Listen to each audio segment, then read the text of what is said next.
Welcome to The Trader, a Spotify Top 10 Traders podcast. My name's Matthew. I'm a writer working in unscripted TV development, and I am a 100% faithful fan of the multi-award winning hit TV competition series, The Traitors.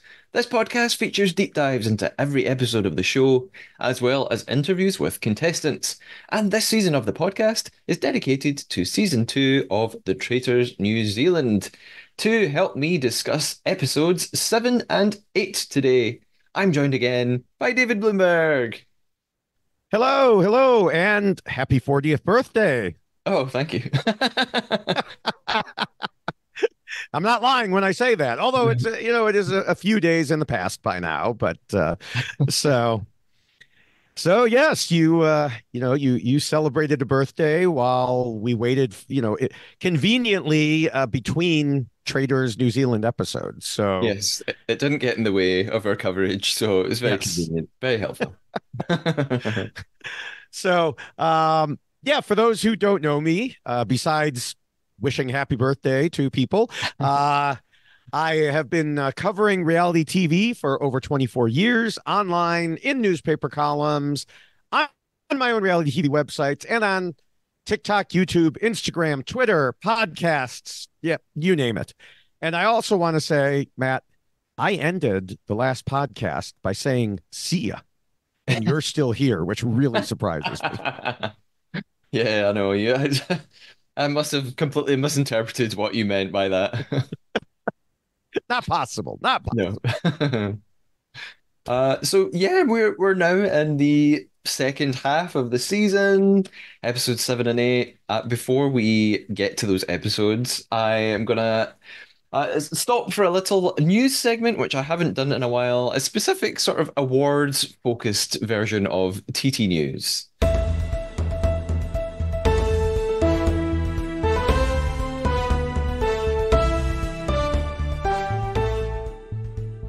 The Traitors US Season 2 is a winner of a Television Critics Association Award for 2024.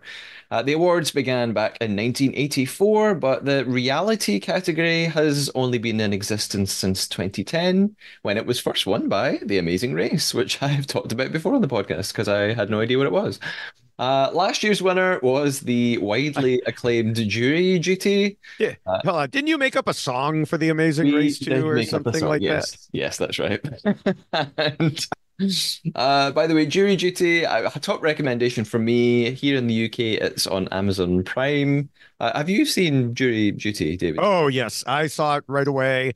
I I wish I would have known because I made, I think, one TikTok video, YouTube video of it, and it just skyrocketed for me at the time. Now, Yeah. since then, it's been far surpassed by an Australian Survivor video that I did. But yeah, it was, I did one jury duty video, and it skyrocketed. And I'm like, do I want to go back and rewatch it just to pick out? No, I don't. It's not worth it.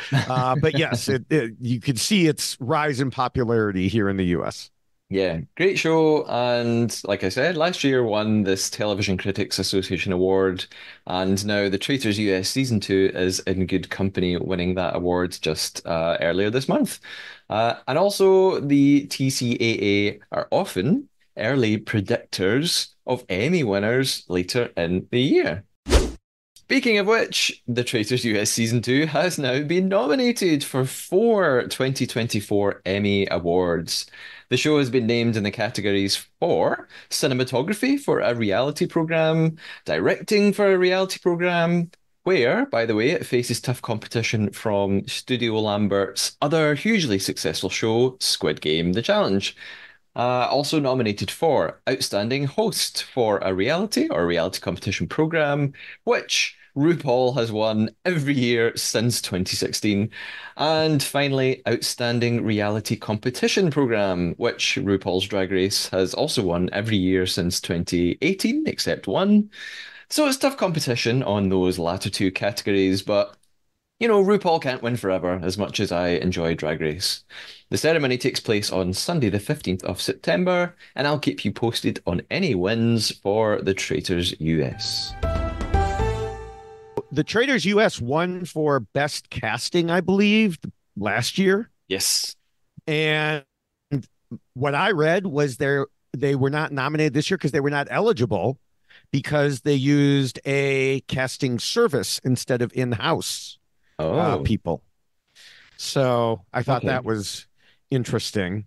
Now, one show that you mentioned already that was nominated in casting was the Squid Games challenge, Yes. and I think that's a little unfair for saying that they have best casting because while they do have some great people, they got to cast like hundreds of them, and then focus on the people that they wanted to. So it's like having a chance to play a game of bingo. I get one card and you get 100 cards. Well, who's going to win? Sure, I guess, but I maybe they're being credited for the huge task of casting like Yes. Okay. 300 people, so maybe that's part of what they're being awarded on. I don't know, but Yeah. yes, you I make a don't know good point. why I just decided that the beginning of a Traders New Zealand podcast was the time to discuss the Squid Games challenge. But you brought up the awards, so I I did, blame I you. did, and Squid Game is another huge recommendation from me. Really, really enjoy. Hmm. Definitely. So, we are almost ready to discuss episodes 7 and 8 for Traitors New Zealand Season 2. Before we get there, it's time to set up our own game of betrayal and deception, the Trader Traitor. Our not so secret mission from here on in is to tell a lie to one another. The lie has to be a fabrication or a made up fact, big or small, about the traitors or about ourselves or about anything else. For example, I could lie and say, as well as winking at the round table, Jane also gave Paul the finger behind his back. Ah! However, I couldn't say that I think Mark made a great decision about becoming a traitor. That would be a fake opinion. So we are looking for fake Yes, facts, not fake thoughts and feelings. David, ready to betray me? I am. I am. And by the way, obviously, we'll talk about a lot of what you just said, but there's a couple times I felt like giving Paul the finger behind his back or in front of his back in this one. We'll get to it. I just, didn't like the way the roundtables have been handled lately. Hmm. In that case, our game starts now. Here we go with episode 7.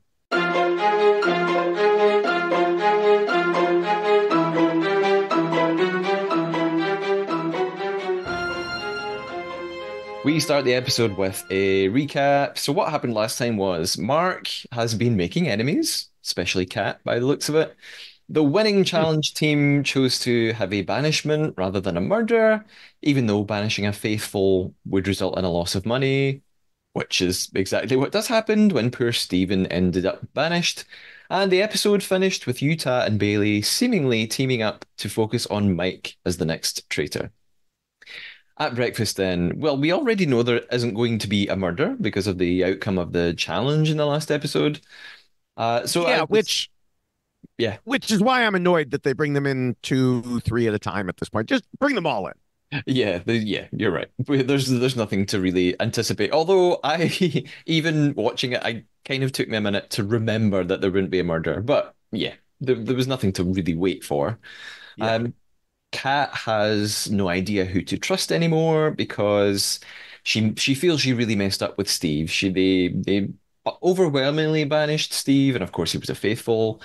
Kat also apologizes to Mark for being so kind of over the top with him, so aggressive with him.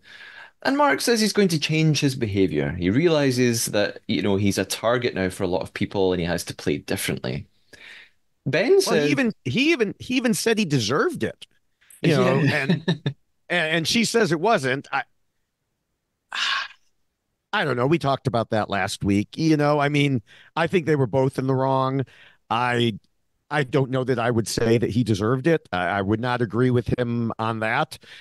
This will not be the only time I disagree with something he says today. Yes, I bet.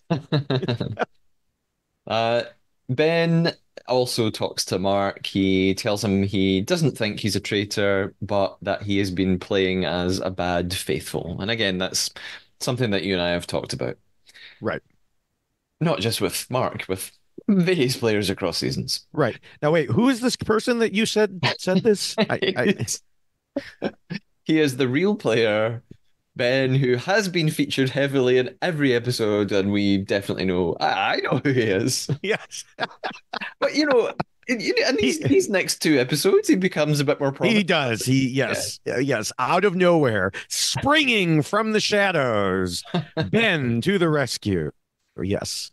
Ben is, I follow most of the players on social media. Ben is an actor outside of the show. I mean, I don't think he's famous or anything, but he seems to be in, I don't know, TV, little film things Hmm. here and there because his Instagram seems to have lots of clips in him playing different parts. So he's got a whole world beyond the Tracers going on by the looks of it, which is fun, which is Well, exciting. so far this season, up till this episode, he was playing the part of that guy from Australian. He could he Heartbreak. could he could get that part in the play that you're going to see. He could. And I'll talk more about the play at the end. Yes. Joe arrives then at breakfast. He tells us his anxiety is through the roof, and he says the players are experiencing things they've never felt until this point in the show. It's all sort of very emotional, very stressful. Jason and Ben are discussing voting patterns, and they are noting that Whitney voted for Jackie, who was a fellow traitor, and that Mike voted similarly to Whitney and Jackie before that, when they all voted for Britt. So they reckon this does this make Mike a traitor? He's following the patterns of two other traitors before him. Meanwhile, Mike arrives, telling us in his interview he feels very confident and he thinks that Jane trusts him. Jane, on the other hand, is checking in with Bailey and she's asking if Bailey still suspects Mike, which she does. And Jane tells us she thinks Bailey is smart and possibly a threat. So a little bit of foreshadowing in the editing there, I think. Yeah. Now this is interesting to me. I hadn't thought about it at the time till just now when we kind of cycled back to the beginning of these two episodes.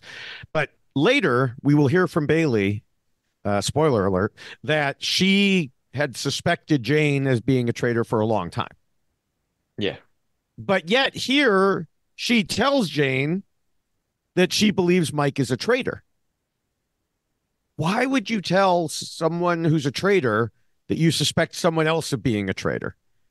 I don't know why you would do Yeah. that. Uh, that's a good question. I mean, unless I suppose you have suspicions of several people on some level. So, you, you can't That's true. avoid saying at some point you're going to have to say something to someone that you don't want to. I don't know. All I can say Yeah. maybe Bailey suspects various people. But yeah, Yeah, that's a good could point. go back to the editing thing where they also talked about this other Sure. person and that other person, but we only see the part of the conversation about Mike. Yeah, yeah. Yeah. At breakfast, also Molly and Donna are discussing Mark. Again, they think that he's probably just a terrible faithful at this point rather than a traitor. Hmm. Paul arrives and he tells them he worries things are they've been a bit too complicated recently and that he's too clever for them. So he's been wondering how much silver they can carry up a hill. In other words, he's going to give them a very essentially physical challenge with that's not too mentally taxing. Hmm. Before we get to the mission, we see some discussions around the house. Mike and Utah talk, and Mike is trying to drop Ben's name as a suspect. Ironically, because he's been the least suspicious so far, which is a strange way to reason with something. He's not been suspicious, so I'm suspicious of him. Uh, and Mike also says that he sees how close, well, he's telling us this, the audience, he sees how close Ben and Jane are and he actually, I thought this was quite smart of him. He doesn't want Ben at the end of the game. Presumably, he doesn't say this, but presumably because he thinks, well, if they're at the end of the game with me, they could turn on me and get me out, Right. and I end up Right. the loser. Utah immediately goes to Cialy and Ben to relay all of this to them, what Mike's been saying. And he thinks that Mike behaves in a very calculated and premeditated way. He thinks that, the way that he speaks, the comments that he makes just seem too carefully considered. Talks a little about his body language at the round table as well. And I know again, we've talked about that a lot, about whether or not that matters. Can you really judge Hmm. anything? And I mean, I think your conclusion is most of the time no, maybe sometimes yes. Yeah, pretty much. Yeah, And of course, the hard part for any situation like that, where someone says, aha, but 10% of the time it's true. Okay, which 10%? It's yeah, easy to see in retrospect, yeah, but which time that someone was blinking a lot or drinking water or, whatever, which time was the real time? yeah. Like I just took a drink. Maybe I told a lie at that moment. You Who probably knows? did. You probably did. That's what it means. So we move into the cars to head on our way to the mission. Mike and Bailey are in a car together, and Mike is trying to sort of clear the air with her. However, in her confessional, Bailey still is suspicious of Mike. She feels that his takedown of Whitney was just too sort of obvious, too conspicuous, and she doesn't trust him. In another car, Utah is talking to Kat, Joe, Ciali, and Jane, and he says that he's going to go for Mike over Mark at round table tonight. And then in the remaining car, I think it's the remaining car, we've got Ben, Donna, Molly, and Noel. And Ben is also discussing Mike as his number one suspect, and Donna seems to be in agreement with this. So already, it is not looking very positive for Mike as this episode goes forward. We arrive at the mission. We are at Mount Horrible, apparently. No idea if that's really what it's called. And Paul tells them that each bar this time is only going to be worth $250, but there is $8,000 on the line. They basically have to, they start at the top of a hill, they have to run down to the bottom, collect silver bars one at a time, carry them back up in heavy backpacks. Paul will be meeting them at a checkpoint with Temptations, and we've seen a very similar task in Australia season two. It's Yes. it does look pretty taxing, actually. It looks really grueling. It's a long trek. Some of the players are struggling very early on. Kat talks about being determined to be the first woman to get a bag back up. Ben is the first person we see reach a checkpoint. He's offered drinks, he's offered donkeys, Dobbin and Bobby, and he's offered um, a shield for his bar. I wrote Yes. a shield for his bar, and I thought his bar, but it means silver bar. I was thinking a bar like a bar where you get drinks. Okay. He takes a shield, and then he changes his mind.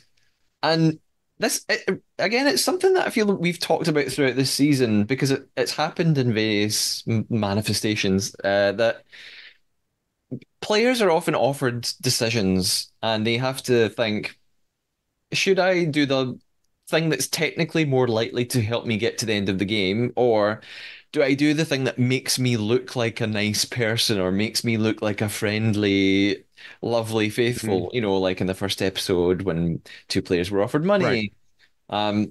And so, Ben's first instinct is, well, he takes the shield, but then he puts it back. Presumably because he thinks, no, this will look bad. Other people will think I've done the wrong thing. It doesn't really last though. Uh, No. Utah is next at the checkpoint and he takes the shield. He passes Ben and they share this info, which probably makes Ben realize he should have just taken one. Hmm. Mike is next and he refuses the shield. I wondered, would should he just have taken one? Might that have made him look more faithful? The way they're talking about shields these days in this series, this season, I don't know. I can definitely see, and we'll get to this, what happens at the end, where people going for shields has been made into a sign that they're actually traitors, Yeah, which is nonsensical. But um, I think that he may have believed that was, the way it would be read, yeah, especially given what he ends up saying later. yeah. Um, but yeah, yeah. And then, of course, we had Cat took a shield, right? Uh, Yes, she does take a shield. Yeah, Okay. yeah, Okay. but it doesn't tell anyone. Um, right. Right.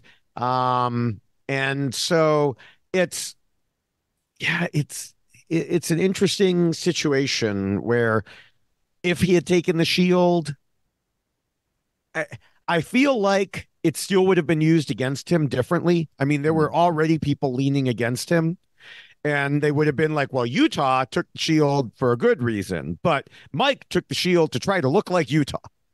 Yeah, I have thoughts on this that I'll get to at the end of the mission, but the way that the players treat the getting of a shield is really interesting. But I think I think things shift a little bit this episode. But I'll get to my theory when we get back to the cars at the end of the mission.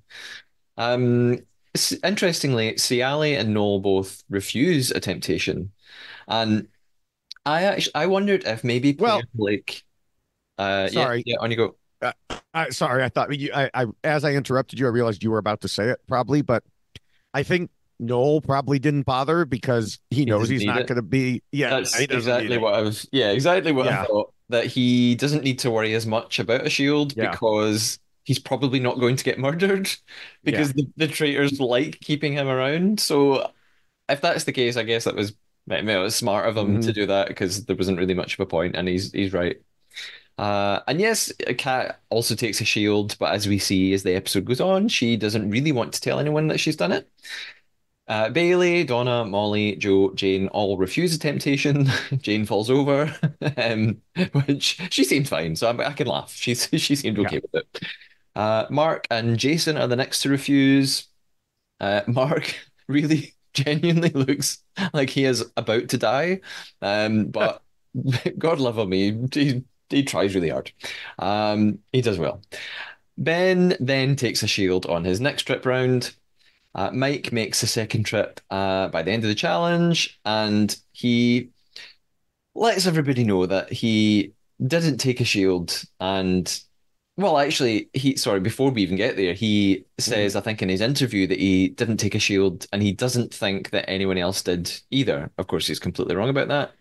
Yeah. So Paul tells them that they've raised initially what looks like $4,250, but then he begins to remove 3 bars because people bought Temptations, which means that there is $3,500 left. Utah then owns up to taking a shield, as does Ben, but Kat is saying nothing. And this is where Mike goes out of his way to say, I definitely did not take a shield. And immediately some of the others find it strange that he wanted to, you know, voice this when he didn't really Right. say anything. Um, Yeah. I mean, I get he was probably just at this point.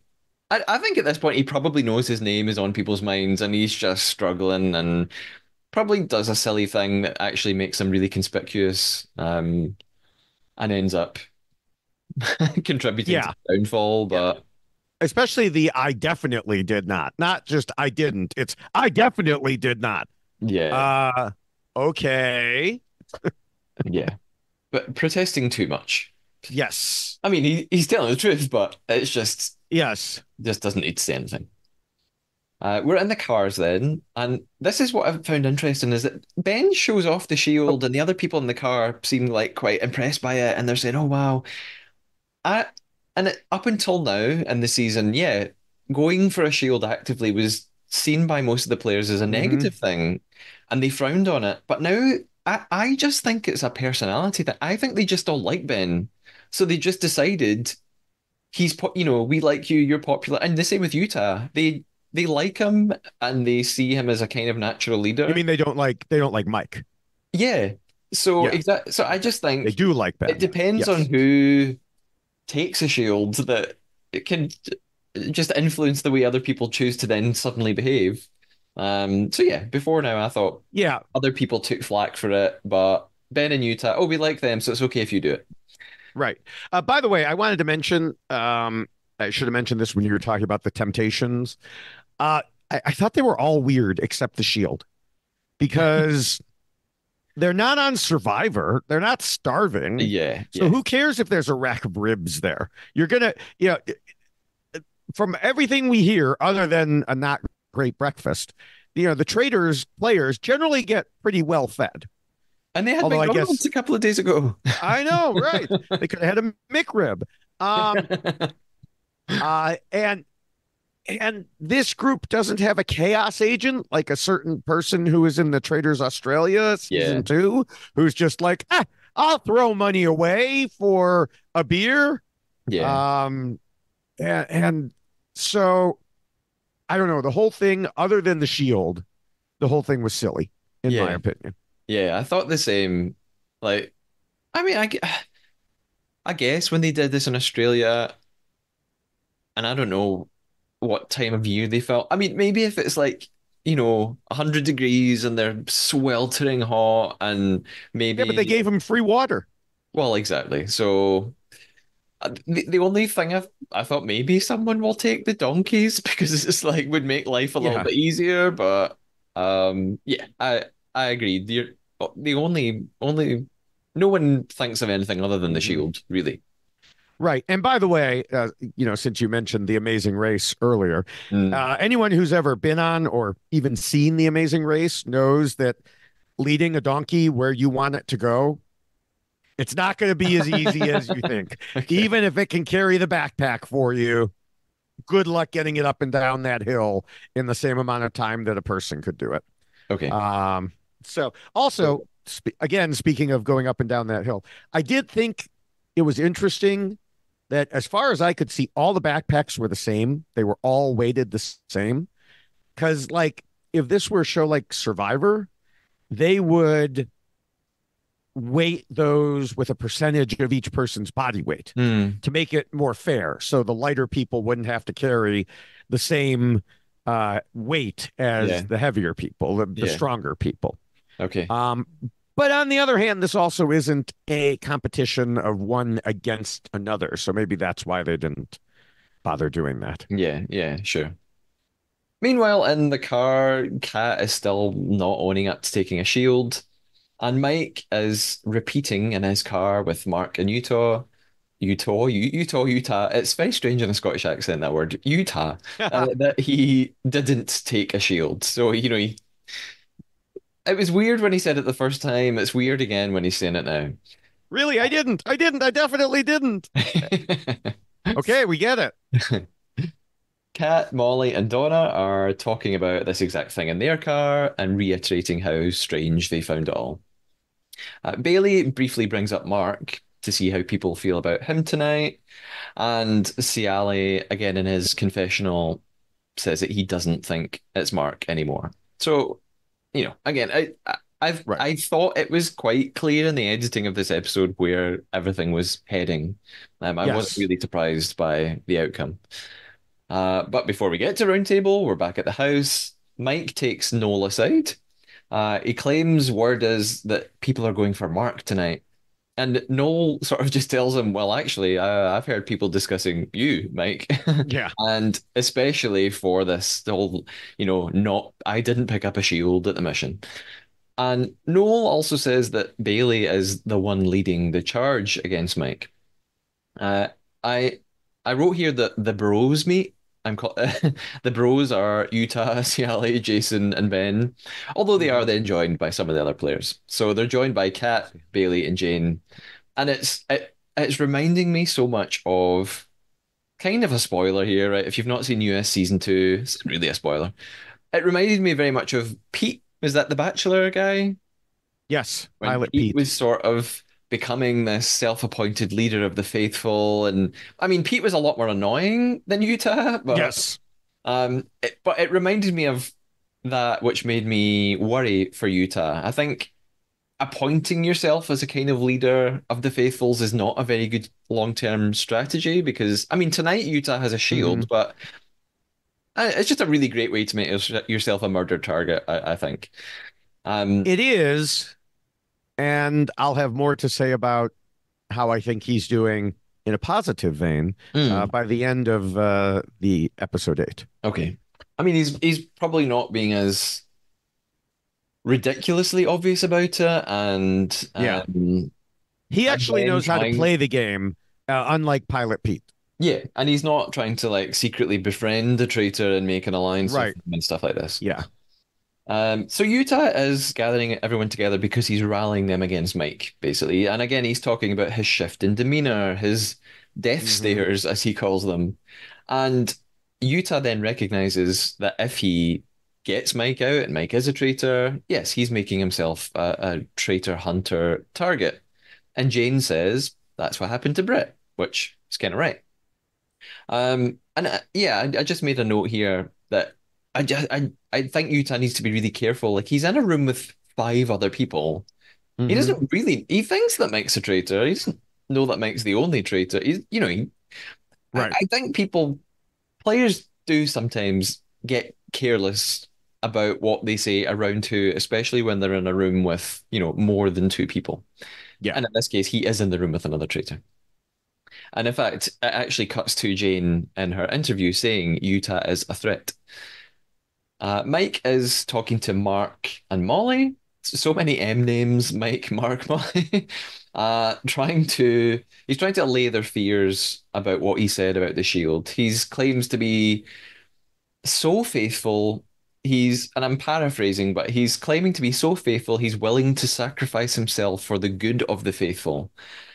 And I think Mike has done so well up until now, and it's just really going downhill in this episode. Hmm. Even Mark, I think, in his interview notices that this just doesn't. Well, actually, it's so ironic. Mark kind of points out that that's a silly thing for Mike to say, and that it's quite suspicious. Mark, 10 minutes later, then goes on to do something just Yes. as dumb. But um, so we get to the round table. On the way in, Mike telling us that he actually is very anxious. He knows it's probably going to come down to him and Mark.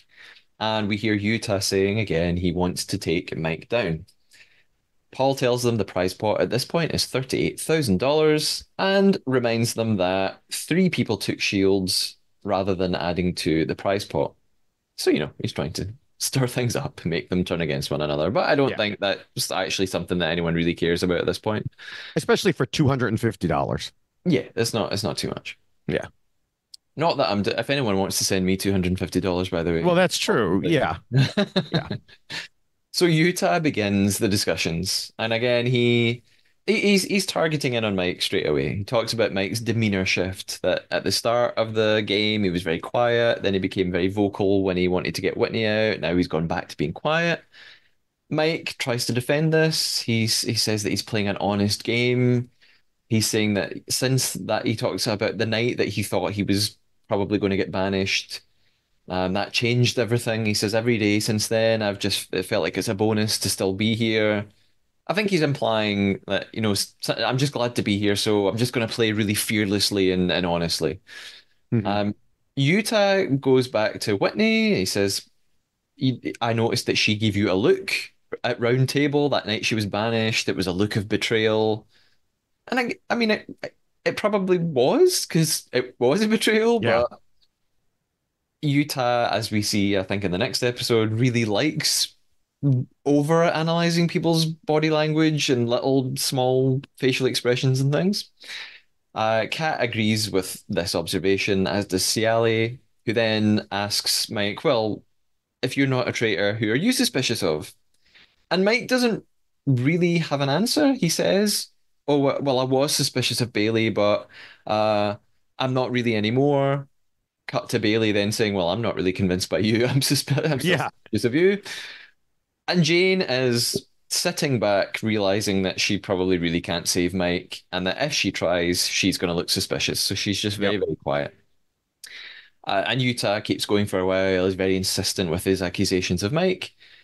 Kat briefly comes in to go for Mark again. She says the people who've been most suspicious of you have ended up gone from the game. And she says you keep getting things wrong all the time, you keep messing up. Mark tries to defend himself. He says, yes, I know that I've got things wrong. He talks about trying to get Jason out of the game in a very underhand way. Shouldn't have done it like that. But he says, I'm just a paranoid faithful. That's how you should read my behavior. I'm not behaving like a traitor. I'm just playing like someone who's anxious and wants to get the traitors out and so on. it's time for votes then, and we begin with Ciali, who votes for Mike, not surprisingly. Mark votes for Jason.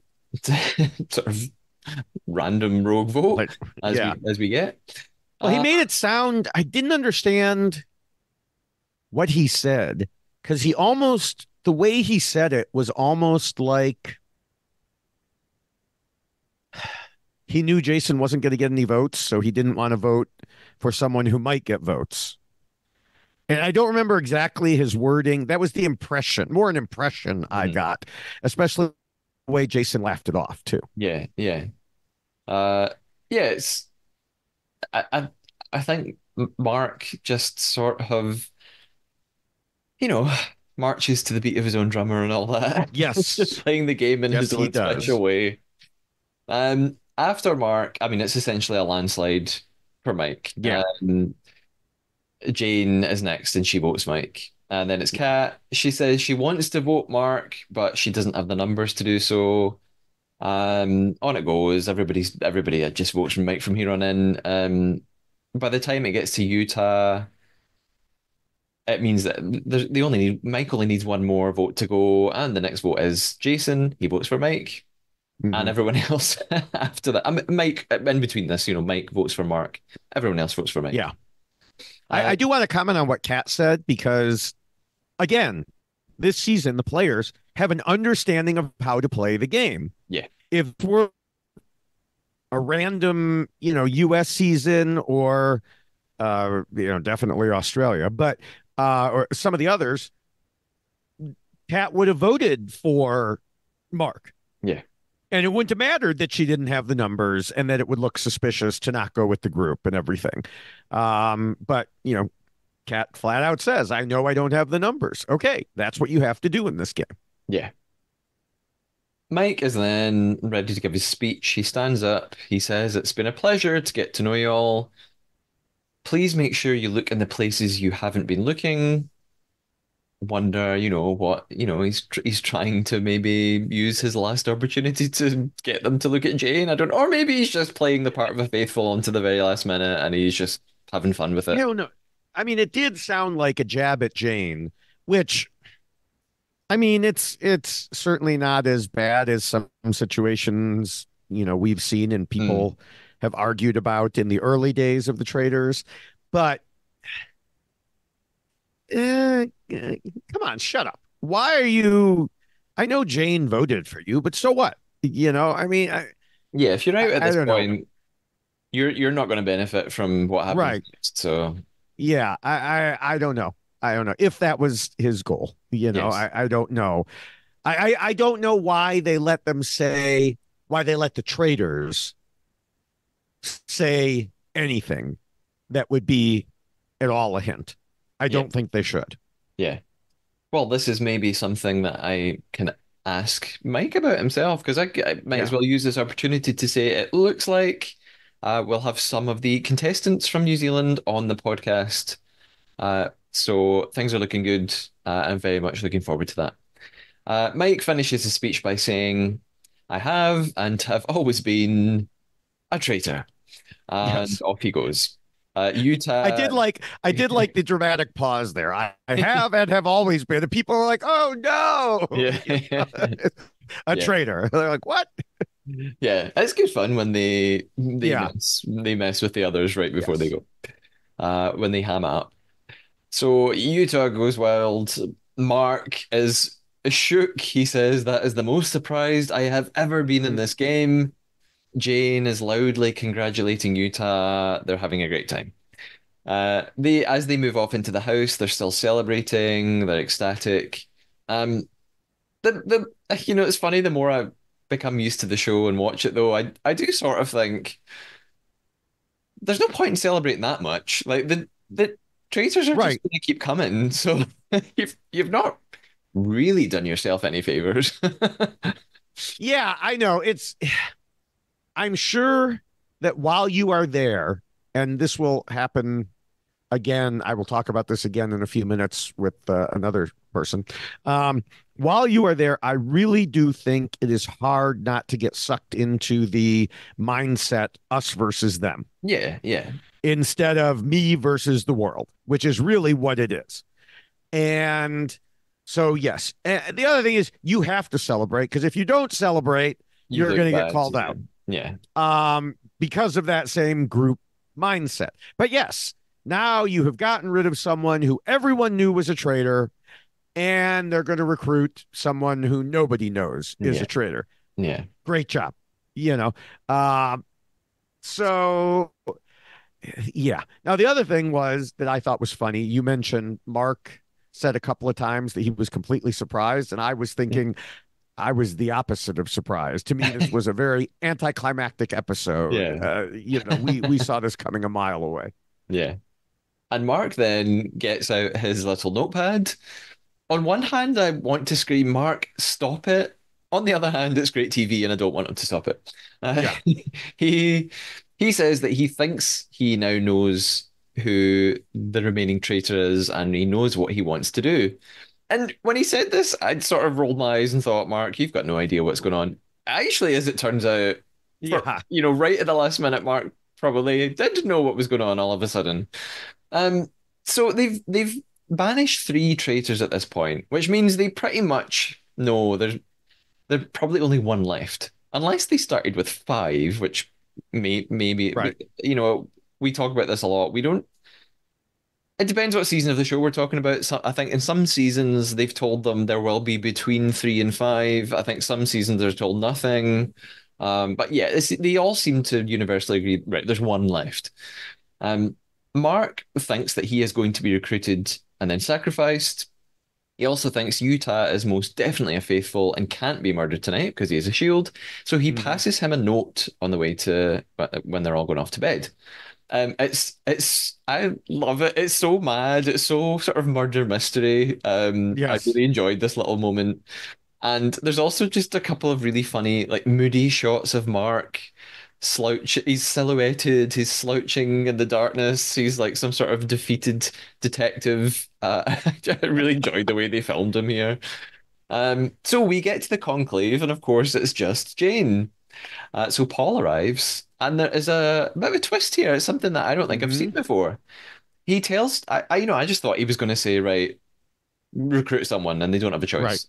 Yeah. But actually, he tells her she has to give two names. Those two people then both come and plead their case to her. One of them she must recruit, and the other one she must murder, and it's going to happen face to face. So Paul says you have to make the decision right in front of them. So Jane, she considers a few people. She's considering Kat. She thinks she would be a good traitor, and she's already quite close to her.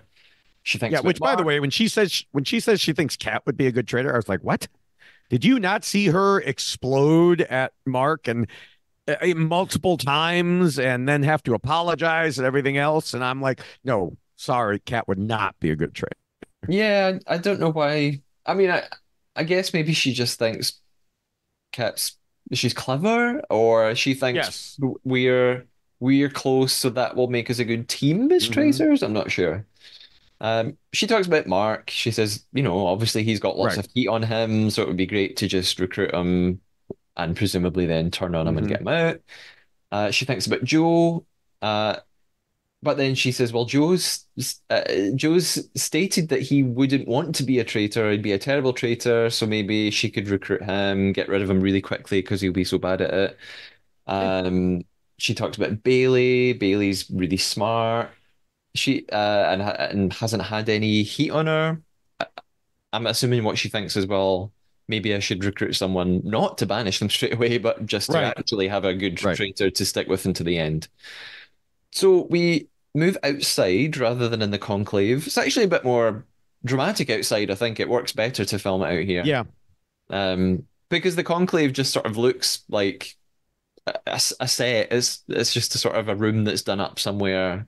Right. So it feels more dramatic outside, I think. Paul is with Jane. She's in her robes. Her hood is down. Two figures walk from the distance towards them, and as they approach, we realize it's Bailey and Mark. Jane then reveals herself in front of them. It's a great TV moment. I love these reveals. I love seeing people's reactions. Mhm. It's great fun. Bailey claims that she knew it, and Paul explains what's happening. So Mhm. they have to plead their case about why they should be recruited. Bailey says, "I've been such a good faithful, and I could just keep playing like that." I think she means like I'd be a good sort of. No one would believe I was a traitor. Everybody Right, thinks I'm a right. faithful and I'm a good actress. She says Mark's got heat on him, but I think she's assuming Jane won't want that, not Yes, realizing actually that would be really good for Jane. yeah, that's exactly what I put in my notes. I was like,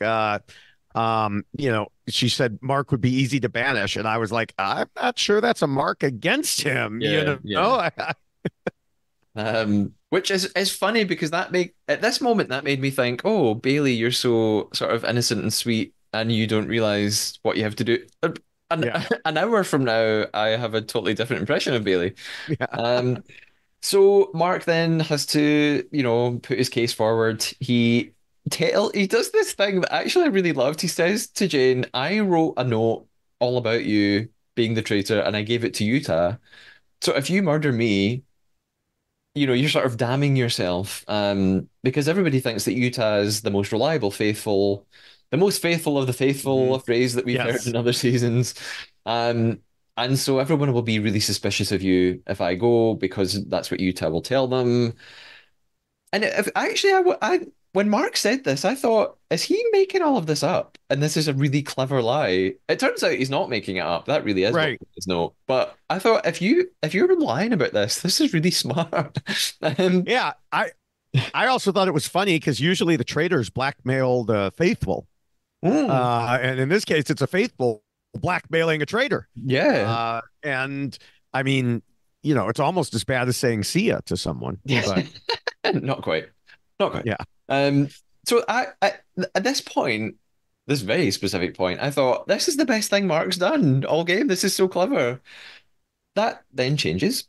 Jane chooses Mark, which actually I was quite surprised at. And Paul then asks Mark if he accepts.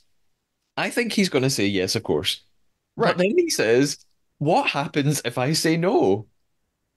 And the episode ends with, and I thought, has he just been funny? Is this just a silly joke and Mark's being Mark? Or is he really asking this? And David, you will be able to provide us the answer. Yes. Yeah, I thought the same thing. I thought, well, he just wants to hear what his options truly are.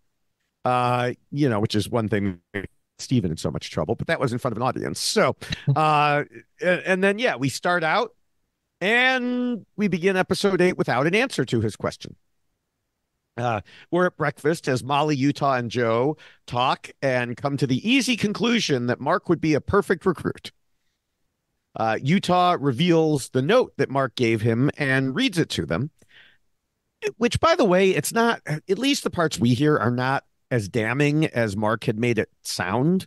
Yeah, I actually couldn't even really understand the note. Me neither. Yeah, it was, yeah, but maybe it's just that they didn't want to go through all however many pages Mm, of the evidence because we know it's correct. It's just a matter of how he got there. yeah. Uh, Joe tells us he doesn't trust Molly, but does trust Utah. And I'm thinking, well, everyone should trust Utah at this point. It also seems like Utah might not fully trust Molly because he wants to see if she passes along the information, which, by the way, never comes back again. So I don't know why they even showed him saying that. Mm. Uh, Ciale, Donna, and Kat join them, and they're brought up to speed on the likelihood of Mark being recruited, but not on the note. Donna, of course, goes back to the whole death row situation and is still convinced Noel is a traitor who they planted there. So I just want to say, Donna, get over it. Stop. Just stop. I like when you lose your temper with players. Yes. Oh my Lord. Um, Anyway, then Ciale brings up Jane and notes that she's been picking up a lot of things people say, but not offering herself. Yeah. And that included the vote against Mike. Speak of the devil, she comes in with Jason and Ben. And I actually notice when Ben walks in this time. Uh, and they all notice that there are two chairs left and three people. Donna says Bailey could never be a recruit because she has said she would turn it down. Oh, Donna, dear, sweet, naive Donna, because nobody would ever lie in this game, especially about that. Yeah, I wrote this down as well. 'Cause on one hand, I thought, did Bailey really say that? And then I thought, did she say it and not mean it? And then I thought, did she say it and mean it? Like, I mean, because people do say this sometimes on the right, show, like, I could never be a traitor, I could never play. And I think, why are you here? Like, right. that's Well, when you some of signed them up for just the like the show. kind of the murder mystery aspect. They want to be the detective solving it. They don't want to be the serial killer. Yeah, Um, and so I do think some people do that, but you can't control if you're, well, I guess you can control if you're recruited, but not in a good way, as we're about to find out. But the thing is, any player, no matter what, should be saying, well, I could never be a traitor. I could never be a traitor. If they recruited me, I would say, no, of course I would never be a traitor. You should all be saying that, and no yeah, one should believe any of you. yeah, exactly. So just another thing to get mad at Donna about. Noel comes in next, and then we cut back to last night. And Mark explains that being a traitor would be fun, but he would just be sacrificed to help Jane look good. So instead, he says no and throws himself on the sword. And wow, just wow, because you and I have obviously discussed this before. In theory, how ridiculous it would be to say no and get yourself murdered out of the game on purpose. And I still hold to that. I like Yeah, Mark. This was a dumb move. It's quitting. And I understand that he didn't want to play into Jane's move, but this goes back again to letting the mindset of traitors versus faithful get into your head. And if anyone should know better, it's a game master. yeah. Uh, uh, Don't buy into the storyline. yeah, my main note here in capital letters was WTAF. Because I, yeah, I have the same thoughts as you that no one is going to say thank you for this sacrifice you've made for the faithful. And Right. even if Mark thinks Jane, I she mean, maybe will, later the winner will, well, that's true, yeah. but it won't come with any cash. No. Maybe they'll take him out for a drink. Yeah, exactly. Like you came here to play for a cash prize. Why leave of your own accord with no chance to then win any of that? Because even if he thinks, right, Jane's clearly recruiting Yes. me because she thinks I'm going to get banished tomorrow. There's still a chance. And the thing is, he's also given Utah his note. Like, there's still a chance he could turn things around on Jane the next, he's got 24 hours to see what he can Right. do. He's survived this far.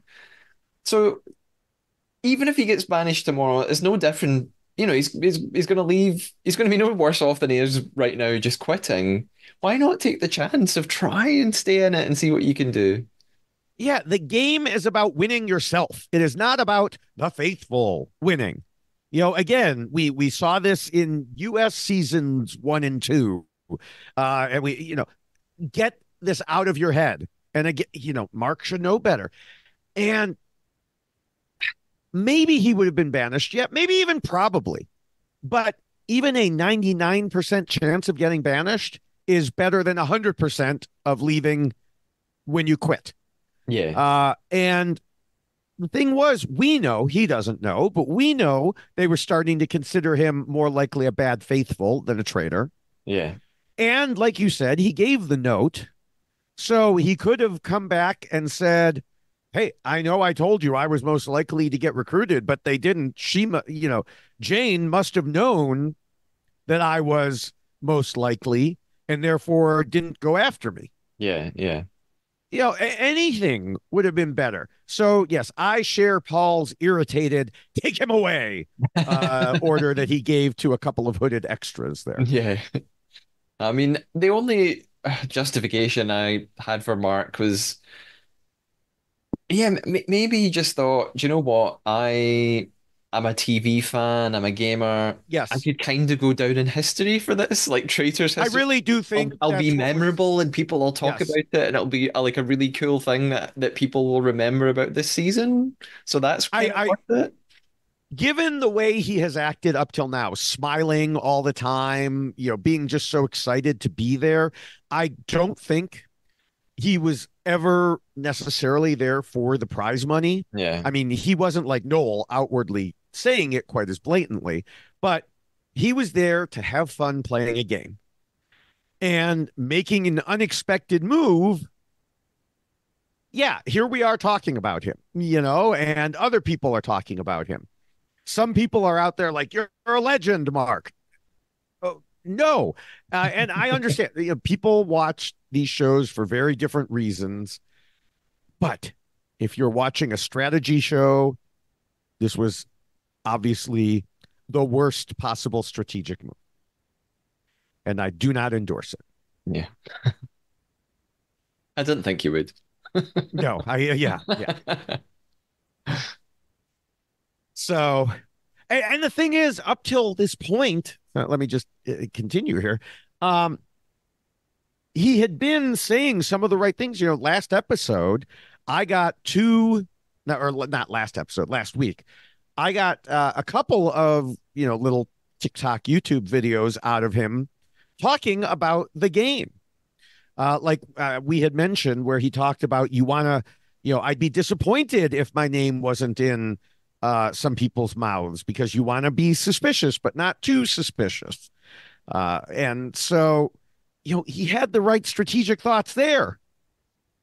Which, by the way, just before we got on here, I got a notification from YouTube that they banned that video for Uh, copyright, and I was like, it's 12 seconds long. I'm pretty sure that falls within fair use. yeah. Um, but yeah, I think that the Traders New Zealand, I think some people, and this is going to shock you, may be improperly streaming it in certain places. No.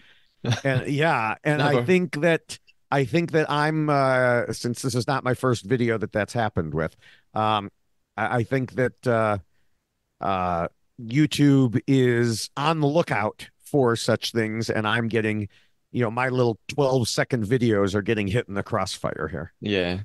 Maybe you're on a list. You're on a blacklist. Dun, dun, dun. I'm on death row. YouTube death row.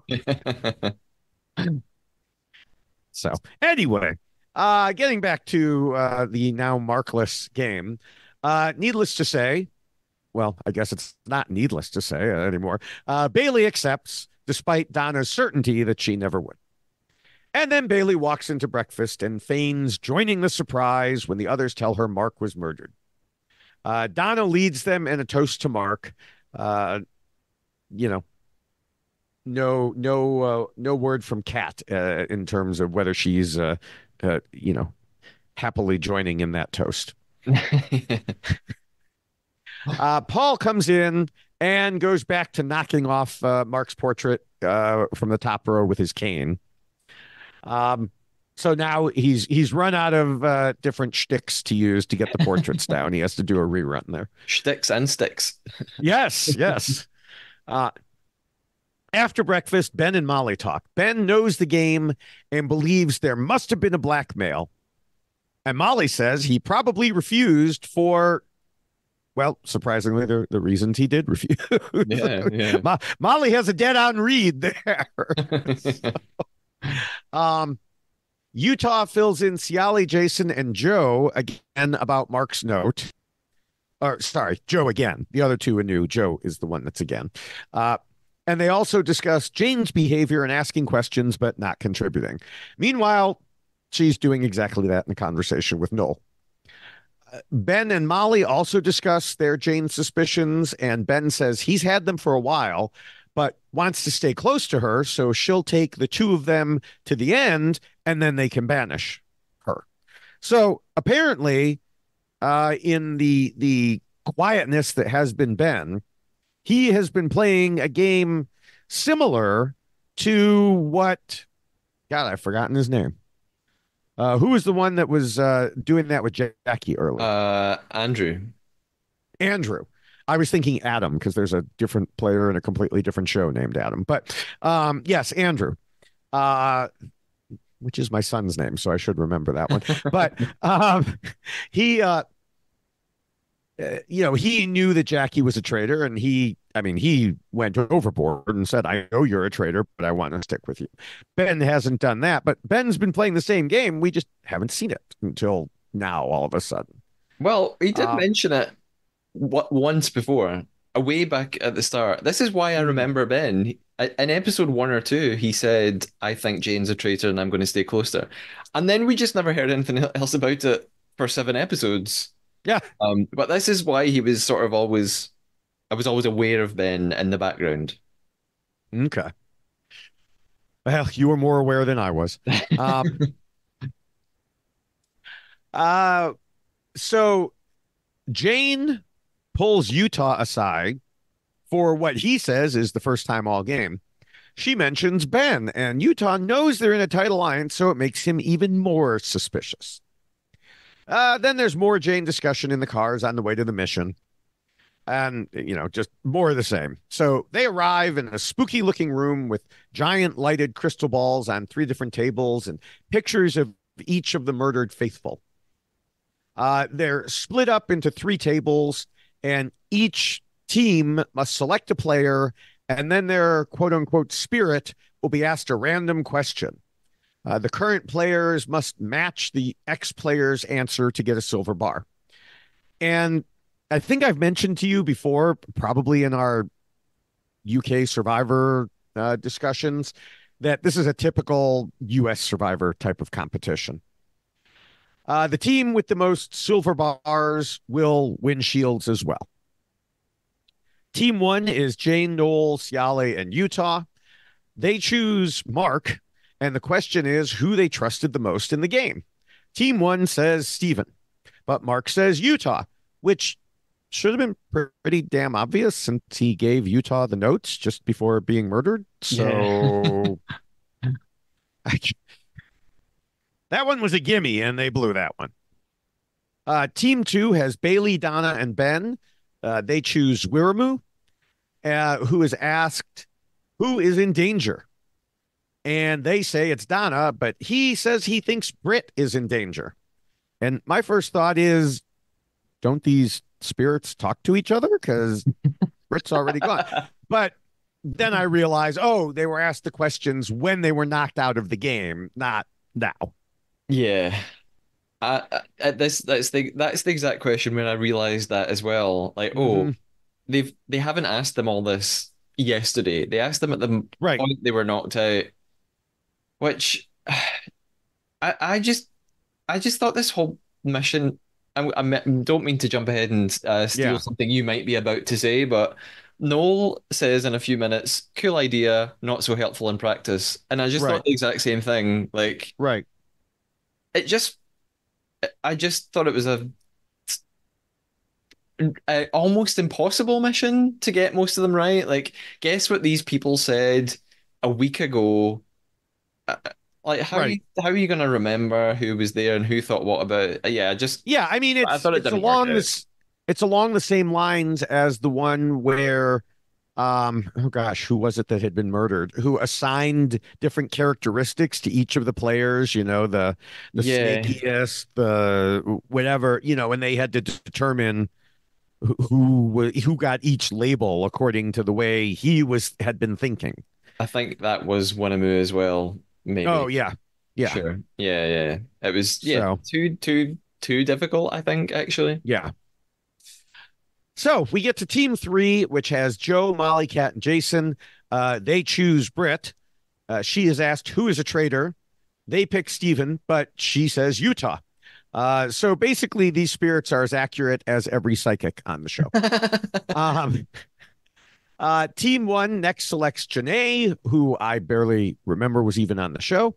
And she's asked who is the most oblivious. They say Mark, but she said Joe. Team two goes for Britt again, who is the most ruthless. They say Joe, and they finally get one right. But it leaves me Yay. scratching my head. Joe is Ruth. Joe? of all the people on the show, Joe is ruthless. Yeah, I I was quite surprised as well, but then I sort of remembered something. I think back to episode 3 or 4 or something, mhm. and I do remember Joe being at the round table, and he was really close to Brittany. They were really good friends, but then he sort of suddenly turned on her, and he thought that she was messing with him and that she was a Yeah. traitor and that she'd betrayed him. Okay. So I think maybe that's it, that he would sort of so easily turn on his friends and or something like that. Okay. Well, it's, good for Joe to remember that then. Um, team three picked, I think Joe was on team two, wasn't he? Hold on, I have to go. No, team three was Joe. So good on the other people for remembering that then. Team three picks Bree, and she's asked who is the best liar. They say Jackie, but she, of course, says Noel because, she was mad at Noel when Yeah. she left. Team one also picks Bree, and this time she's asked who is barking up the wrong tree. They say Mark, but she says Joe. Who knows? Um, team two goes with Mark, who is asked who hasn't been a team player, and they think they'll name himself, which I immediately know is wrong, especially since he literally pulled himself from the game to be a team player. Yeah. Um, and Mark's spirit says Ben. So I don't know. Ben isn't a team player. We don't know why. Yeah, I was quite Uh, surprised by that one. Um, maybe Mark believes that Ben knows Jane is a traitor, and therefore, yeah, who maybe. knows? Team three picks Britt again, and she's asked who is the least suited for the game. They pick Joe, and that is indeed her answer. So she thought he was both ruthless and not suited for the game, which doesn't make sense to me because being ruthless does make one suited for the game. Yeah, yeah. So, yeah, we don't know what Britt was thinking when they asked those questions. She might have just been really mad at Joe at that moment in time. And so she named him for every negative thing. Who smells funny? Joe. Who's ugly? Joe. Who dresses poor? Joe. So, anyway, teams two and three tied with a whopping one right answer, and the prize pool is now $39,000. But there's a tiebreaker for Shields with Janae as the only spirit. And the question is, who cannot be trusted? Ben is the first to basically buzz in and says Noel. And Janae does indeed say Noel, so they get Shields. For Noel's part, he's annoyed and says, love the woman, but she was here for like 6 hours. Yes, correct. And I do want to take a little bit of a detour here because it was funny. I wanted to remind myself how long Janae had actually been on the show. I was like, was it really one day? Was it less than one day? What did he say? So I Googled the Traders New Zealand season 2, episode 1 recap. And you know how Google now has a little AI summary that comes up? Yeah. I'm about to read you something that will demonstrate how shit the Google AI summary is. I can't wait. Because it came up with this ridiculous hodgepodge. It said, in the first episode of season 2 of The Traders New Zealand, host Paul Hendry introduces 22 contestants to an isolated lodge for a game of deception and lies. So far, so good. Where they can win $70,000. Wrong. The contestants include a variety of pop culture stars, such as Peppermint, Deontay Wilder, Max, and Pilot Pete, as well as John Burkow, a former Speaker of the House of Commons and Member of Parliament. Wrong season. Yeah. Good job there, Google AI. This is why don't trust AI for anything like this No. because it's wrong so often. Yeah. One time I literally was looking up something about historic interest rates and it told me this is not the exact number because I don't remember, but it told me like 3.2 was higher than 3.3. I'm like, pretty sure it's not. Why were you looking up historic interest rates? Was it a I don't political remember. thing? It was something for somebody buying a house or, whatever. But yeah, and it literally even said in the sentence, it said, this is, it was lower than this month, which was the record low. It's like, okay, so you're bad at math and English because it can't be lower than the record low. Yeah, makes no sense. So, Record yes, low that's, until that point. yeah. Well, yes, but that's not what it said, and like I said, it said a number was lower than a number that was okay. Yeah. Anyway, sorry for that. It just when I looked this up for Janae, I couldn't believe what the Google AI had said. So I was like, yeah, that's insane. Um, so anyway, back to the actual Traders New Zealand season 2, not the fantasy one that Google has come up with. Um, so they're in the cars on the way back. In one car, they talk about Bree mentioning Noel as a liar. In another car, Noel is seriously pissed off because he worked hard to get out of a bad spot, and then he was set up again like 2 hours before the roundtable. Back in the first car, Donna talks about how she's going to bring up Noel, because of course she is. Was there ever any doubt that she was going to bring up Noel? As long as she has breath in her lungs, she will be bringing up Noel. If Noel gets banished and stands up and says, I am a faithful, she will still bring up Noel and say he was a secret traitor. Yeah, I mean, you're probably gonna go on to cover it, but I really feel sorry for Noel. Like, Oh, yeah. and the mission didn't help at all because I mean, presumably the players, so when the players are banished or murdered, they answer Mhm. all these questions for the producers. They've picked certain ones they want to use in this mission, and they've picked a series of ones that still make Noel look Yeah. really untrustworthy and terrible. So yeah, I feel I've it really gets to him. I do feel bad for him. Yeah. Um, they get back to the house and some conversations ensue. As people leave from one of them, Jane pulls Ben aside and whispers that she doesn't think he's a traitor. But then he joins Utah and Joe in another room, and Utah tells him how Jane brought up his name. They also tell Ben about Mark's note. And later, Ben tells Kat about what Jane had done. Meanwhile, Noel is trying to defend himself. Molly says he'd make a great trader and can talk his way out of anything. And he acknowledges that he'd make a good trader, but that doesn't mean he is one, which, of course, is something we've talked about before. He pulls Kat outside and basically starts breaking down while she comforts him and pumps him up. While inside, Jane, Molly, Jason, and Bailey talk, with Jane piling on Noel while Bailey brings up Ben's name. And with that, we head to the roundtable. Joe speaks up first and talks about Mark's note pointing at Jane. She asks what it said, and Utah explains that Mark has planted information with 4 people and knows Jane was the leak. When Jane presses, Utah doesn't know what the supposed information was. I don't either. I don't think we ever got that, did we? Not really, and even when Utah read the note, I sort of went back a couple of times to try and hear if I was missing something, Mm-hmm. but actually, yeah, I really don't actually know what it is he was saying or reading. So, And also, the other thing is, I don't know what planting information does. People talk to each other.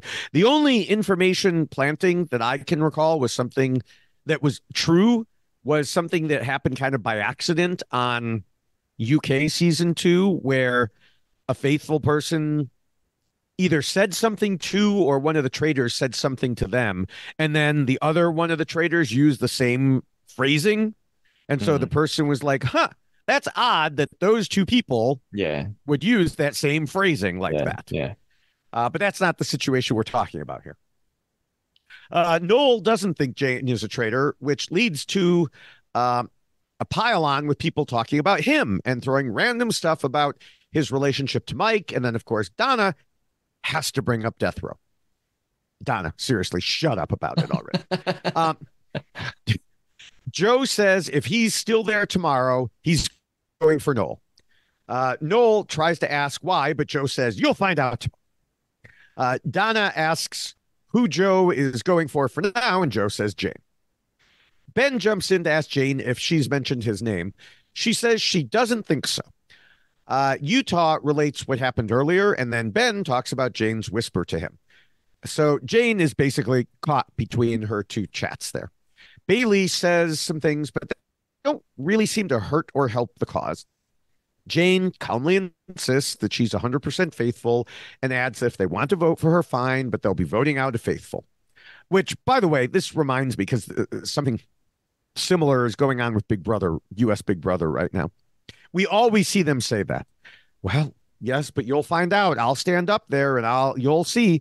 And then something on Big Brother happened on the live feeds where someone was like, "You'll see in 3 months when we get out of here, you'll go back and see that I did not say those things or I did say these things or whatever, and you'll feel foolish and da da da." And this person's totally lying, because they know the person won't know till the game is over. And so it reminded me they're very similar situations there where you could say anything and Yeah. it doesn't matter because by the time they find out it's not true, the game's over.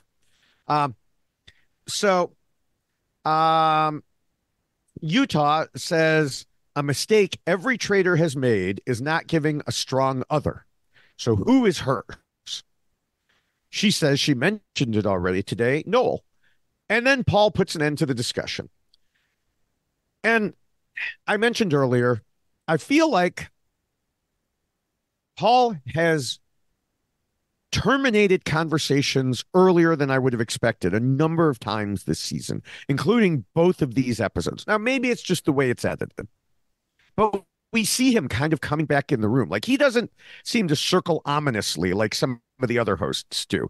I mentioned last week, I joked about him taking a tea break, and I think he leaves for a while and then comes back, and Yeah, I've noticed this I don't too. know. Yeah.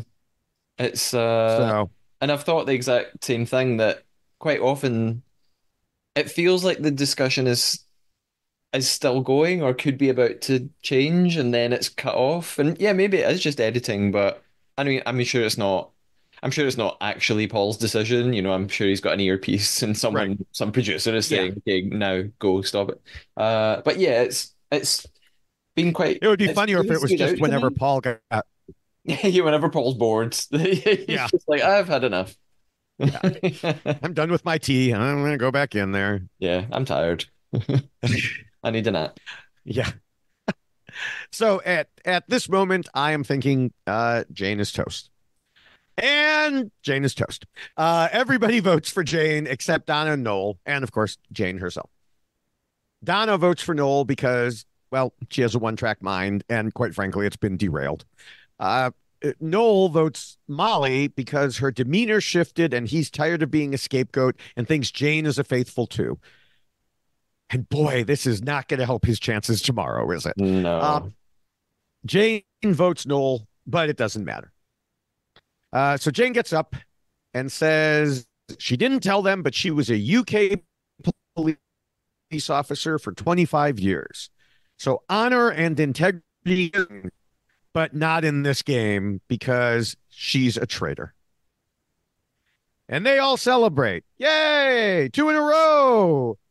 But wait, Utah wants to make sure to point out to everyone that when Jane voted Noel, she winked at him.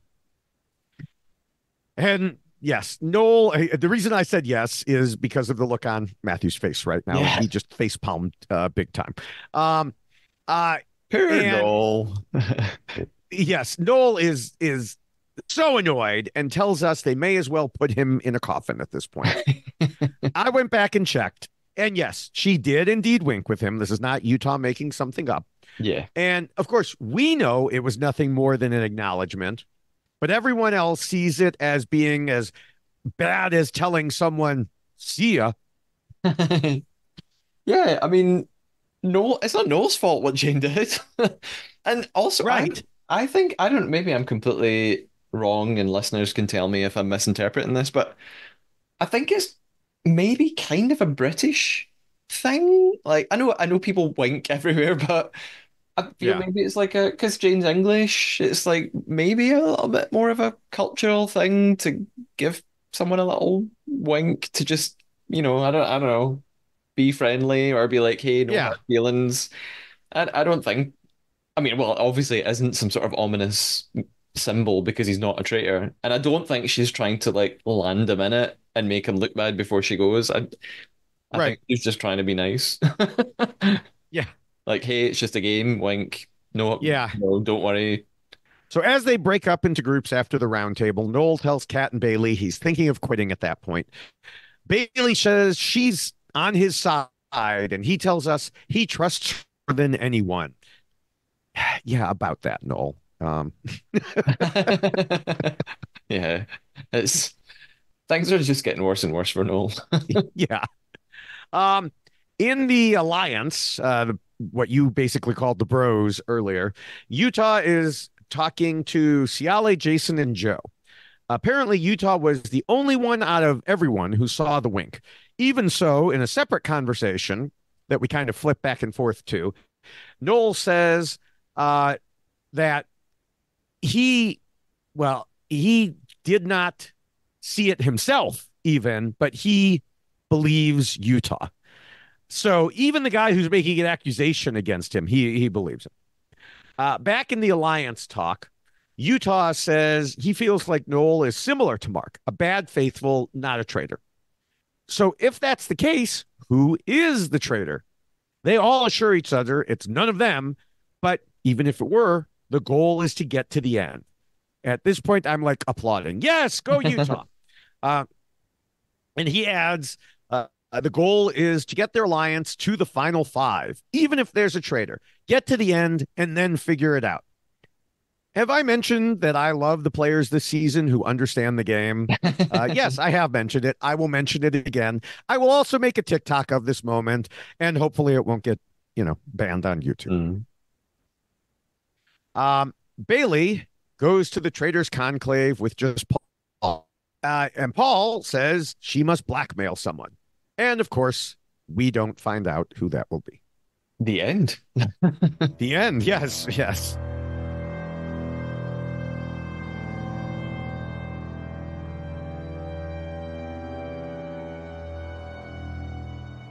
Yeah, the I had a couple of questions to ask you about this ending.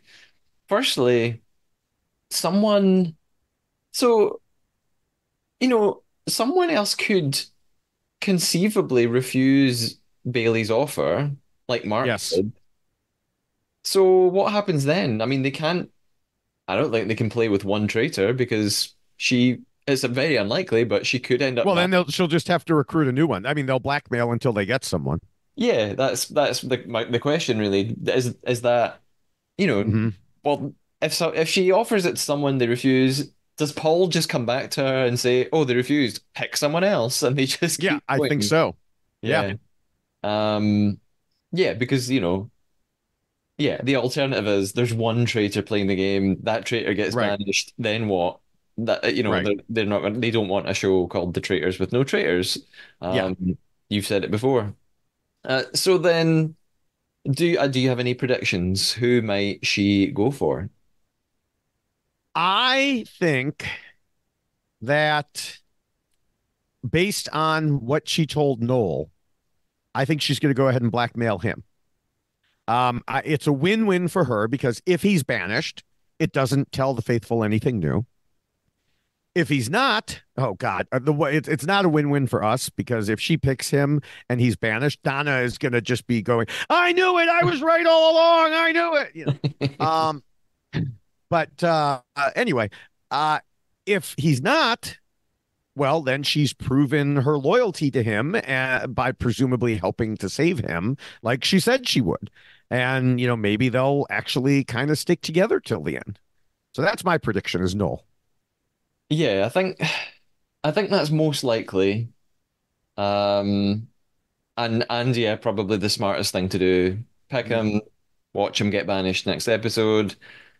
Unless she decides she really wants to find a great fellow traitor that she can play till the end with.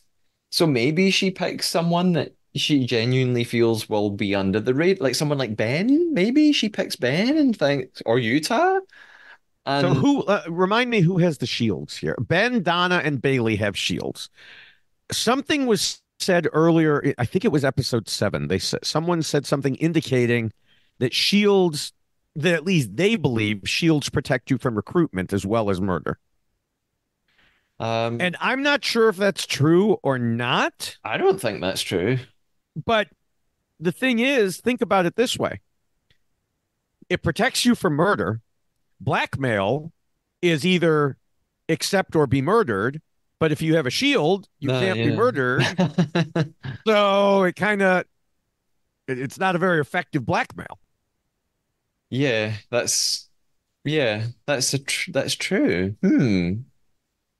Maybe, yeah, maybe she will be told she can't recruit someone with a shield then.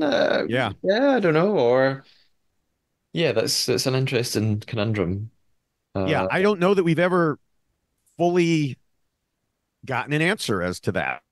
Um, so, but like I again, said, yeah, maybe this is there- something we have to ask one of the contestants when they come on the yes, yes. podcast. So yeah, I mean, I don't think she would ever want to, recruit Donna anyway. And so it would really just be a question of Ben. Um, Utah is available, one way or the other. Yeah, yeah. So Uh, we shall see. Do you have any closing thoughts on the episode beyond this? I mean, we had talked about we saw the result of episode 7 coming. I would not have, however, predicted what happened in episode 8. I mean, Yeah. back-to-back traders getting knocked out, is very rare. And so, no, I didn't see that coming. It does make me wonder, though, about the editing. Like they drop in a few little things about Jane, but I wonder if Jane was always, simmering more in the background, and that's why it was so easily shifted to her. Yeah, I mean, because if we think back to the first roundtable, she was one of the main suspects, Hmm. along with Terry, who was the one who did end up getting banished. So maybe it hasn't really ever left everybody's mind since Right. then. Yeah. Yeah. Um, I have noticed that. And again, this is not a spoiler because if you're listening to this and you're watching this season, then you already know the outcome of New Zealand season 1. But New Zealand is keeping up its reputation for having sort of smart players, good, Hmm. well, good faithful who are good at identifying traitors. Whether or not it's a good idea to actually get them out so soon. Right. They seem pretty savvy, and they're good at spotting them. So well done, New Zealand, all of New Zealand. Well, I mean, it's because, that's why Jane retired there. She spent 25 years as a cop in the UK, and then she moves to New Zealand for retirement, apparently. I don't know. Um, and so I'd consider moving to New Zealand if I knew all the people there were like this, except it's a tiny bit of a traveling to get back to, see my kids. It is, So yes. And quite a time difference from me in the UK. So coordinating my podcast interviews may be tricky, but we'll make it happen. yes, yes. Um, I have sort of sometimes at the end we have listener questions. I only really have one this week that I wanted to ask you about. I have an email from Matt from Canada. So Matt has been listening to the podcast for a long time, and has been in touch about the podcast and the season. So he's a big fan of the show, knows probably far more than I do about it. Uh, and Matt sent us this. He says, I was listening to this week's podcast, meaning the sort of episodes 5 and 6 podcast, and something that you and David said got me thinking. It was mentioned that Mike had accused Whitney incorrectly of traitorous behavior for potentially hiding her profession after Hoofgate. And I'm glad that Matt picked up my Hoofgate name that I coined. Yes. Um, and he talks a little bit about other examples of this throughout seasons. And Matt says you and especially David point out other things that players are accused of for traitors' behavior that has actually nothing to do with being a traitor, like going for a shield, being selected in the dungeon death row scenario, um, voting for or not voting for a traitor, making a veiled or accidental comment that someone will be murdered that night, and so on. And so Matt goes on to ask. Um, Surely, after 8.5 English speaking seasons of the show, there must be some things that are traitorous behavior, things that traitors always do or never do. Likewise, there are probably things that faithful always do or never do. So, my question is, David, do we think there are things that, despite all of the mad theories that go around amongst players and all the terrible reasons they have for voting for one another, are there things that we think traitors often do or faithful often do that throughout the seasons now, like we can say are quite typical. I think that there are some. I do think that some of the things that they picked up on this episode, like Jane not throwing out names but just going along. But on the other hand, there's other traders who specifically pick out names just to, throw things off to the, a different direction. Um, so the thing is, you're playing with so many different personalities, and each personality handles it a bit differently. There's probably going to be some, if you wanted to go through and like statistically analyze everything, there's probably going to be certain things that we could say traders are more likely to do. For the faithful, it's more difficult because we see an edited show. And so, like, let's say that we see several faithful saying, aha, I picked up that Jane was a traitor at the selection ceremony because she drank a bunch of water. Well, did they really, is that a success or is it basically something similar to the way psychics work? You show the hits, but not the misses. Did they interview all 22 players? So, 19 faithful, and everyone had their own theories about three other players. And it turns out that only two of them thought that Jane was because she took a drink of water, but those are the two they show. Yeah.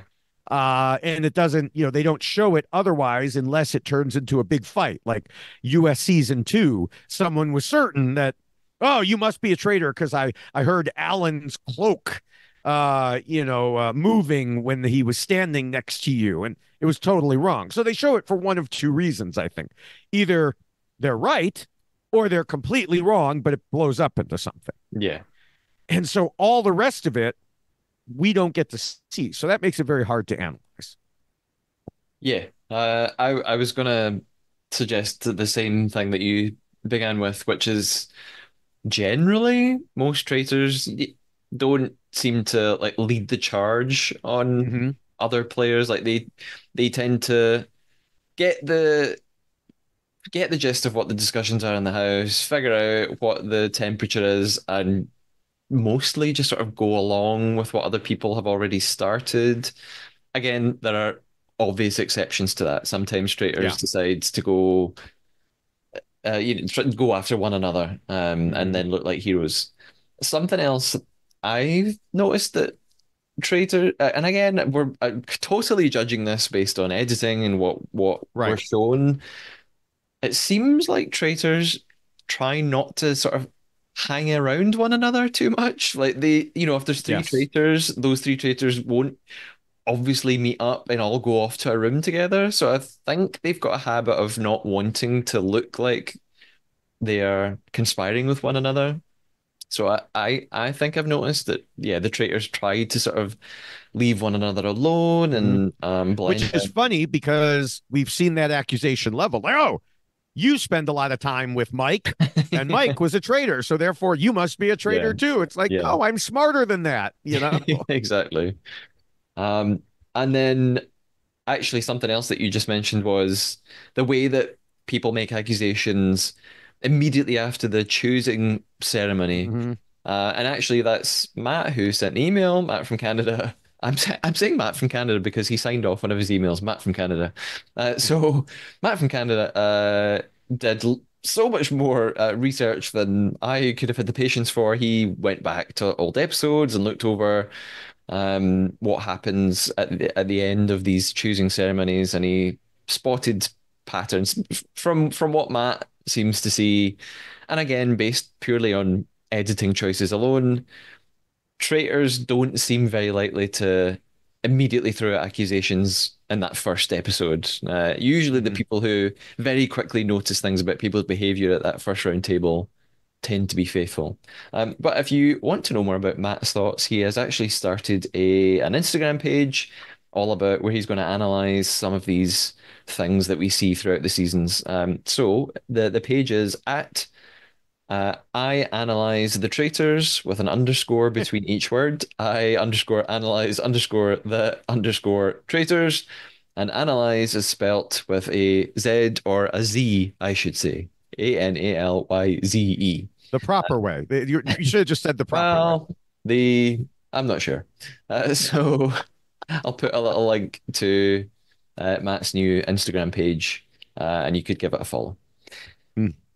Now, David, we have been playing our own game. We've been playing the Traitor.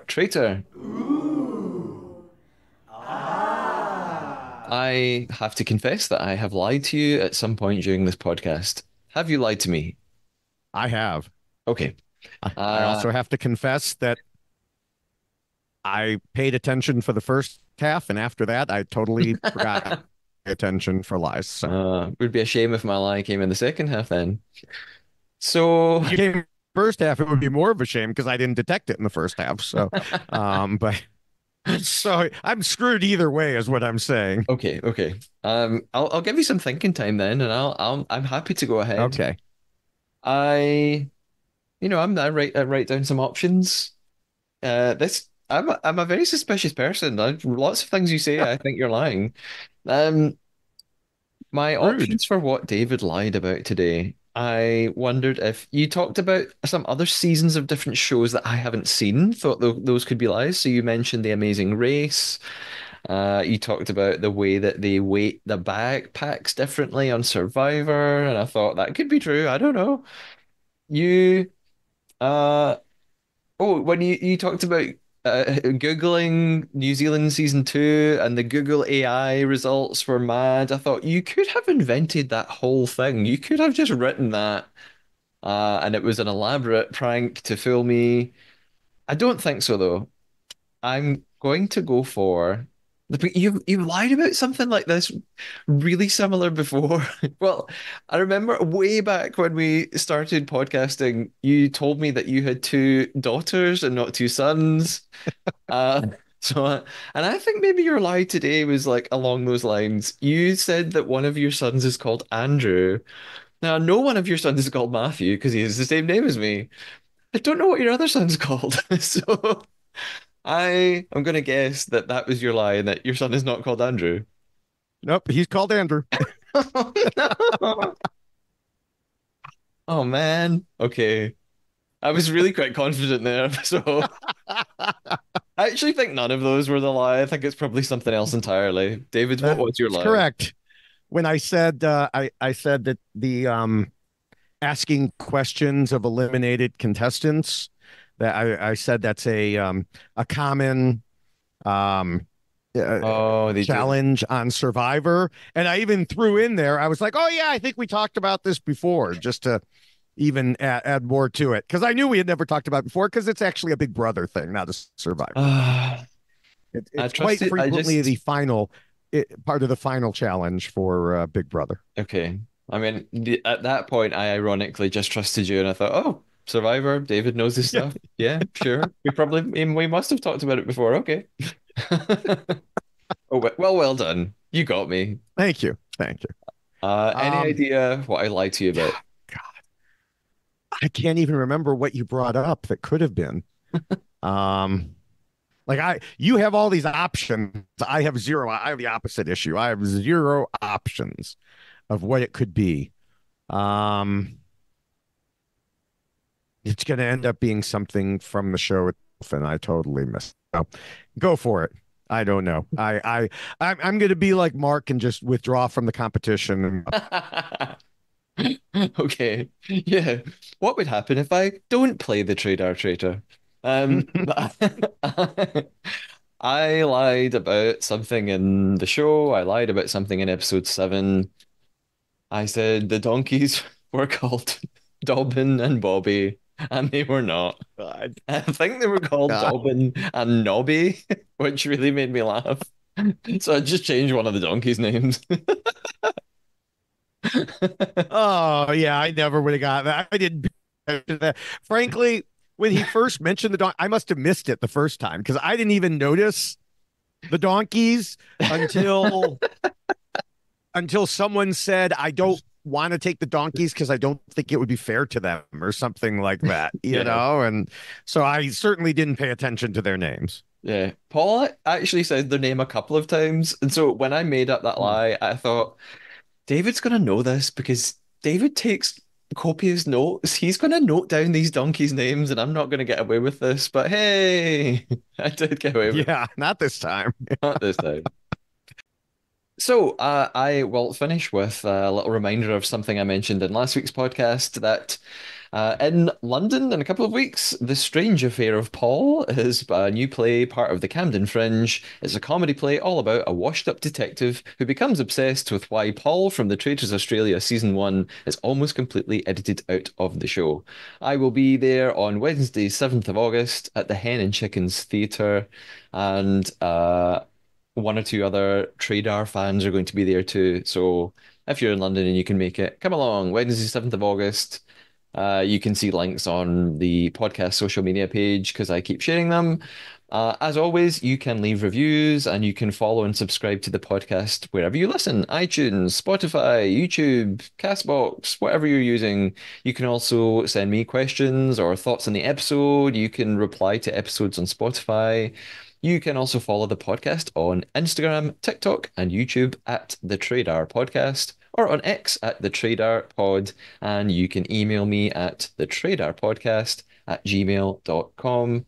Lastly, if you are enjoying the podcast and you feel like you could even donate to the running of the podcast by visiting coffee.com/Matthew Keeley. It's ko-fi.com/Matthew Keeley, and the link is in the episode description.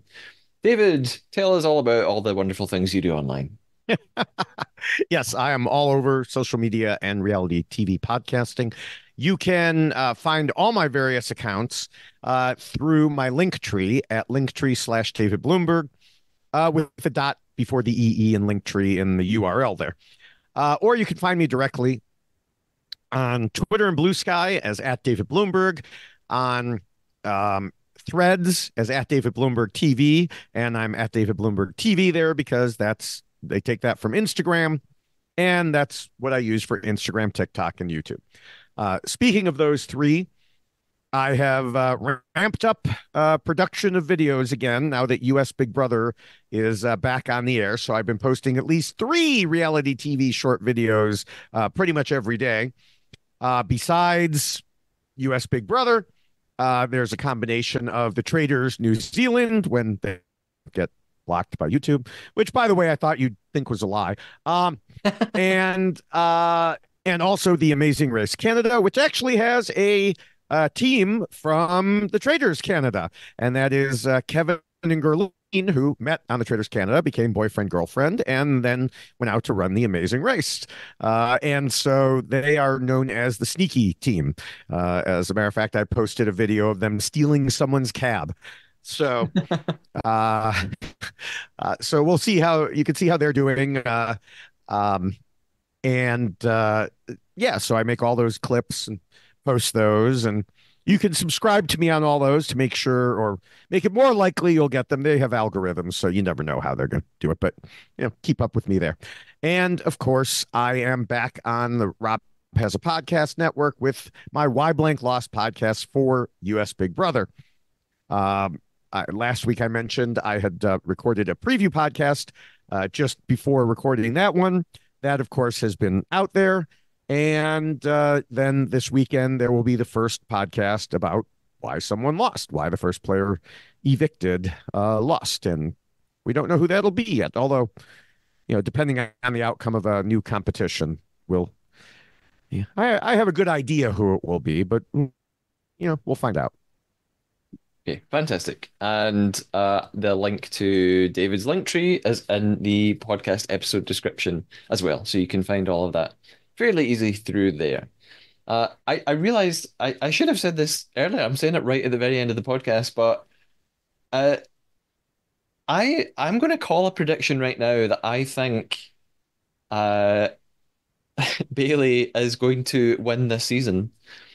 I'm saying it now because I don't know if I said it on the podcast. I was asked, I think a listener sent a question away back at the end of like episode one or two saying, "Who do you think's going to win this season?" And I said, "Oh, I think a traitor recruit will win."